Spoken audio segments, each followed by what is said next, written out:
Hey, welcome back.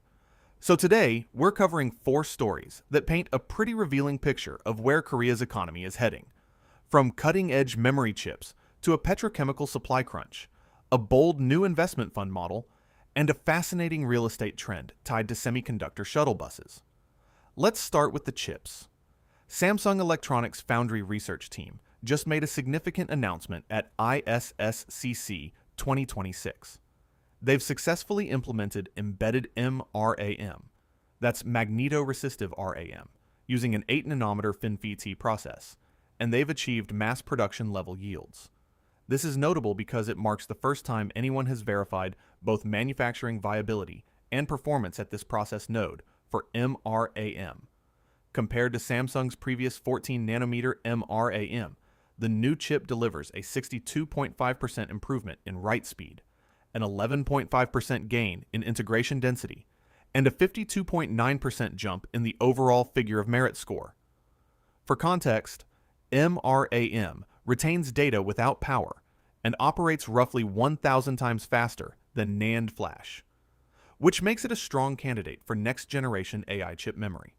Samsung is targeting 5-nanometer MRAM mass production next year, and Taiwan's TSMC is reportedly planning the same timeline, setting up a direct competitive race.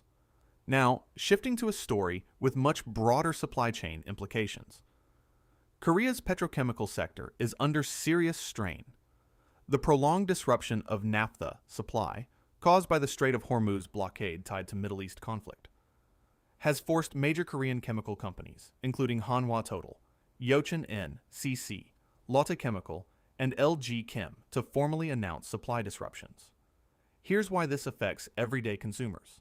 Naphtha feeds into paraxylene, which flows into PTA, which in turn becomes polyester fibers, PET bottles, food packaging, and automotive interior materials. 13 food industry associations have reported that their raw material stockpiles have dropped to roughly 2 weeks' worth. Packaging material prices have risen 20 to 30% just this month, and some inputs are up as much as 50% year on year. NICE credit rating disclosed that Hanwha Total posted a gross profit loss of 217.4 billion won last year, and Korea Ratings has warned that further shutdowns could compound fixed cost burdens and trigger liquidity risks.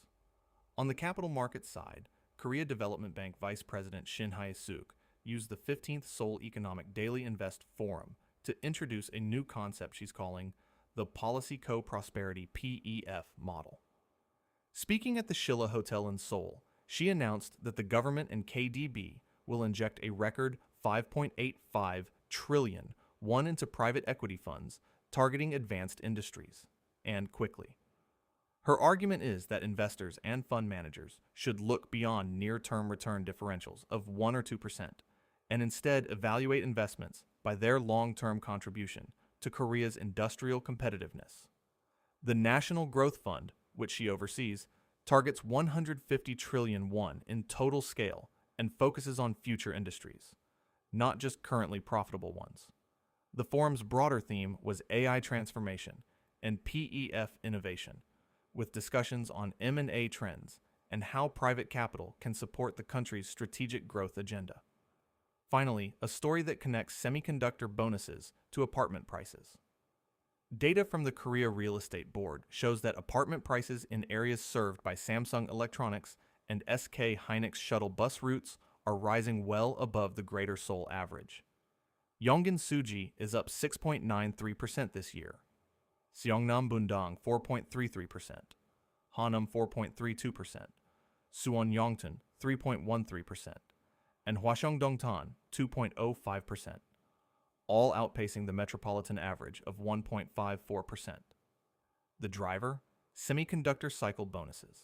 Employees at Samsung and SK Hynix are using large performance bonuses to purchase apartments near shuttle stops. One Suji-gu unit sold last month at a record 1.74 billion won. In Dongtan, one complex near a 3-route shuttle intersection saw 11 transactions in a single month, all at record prices. Local agents say financial disclosure documents increasingly show semiconductor company employees as buyers. That's all for today's deep dive. We'll be back with more insights. You've been listening to the Korea Economy Brief, straight from the front page of Seoul Economic Daily. Thanks for tuning in.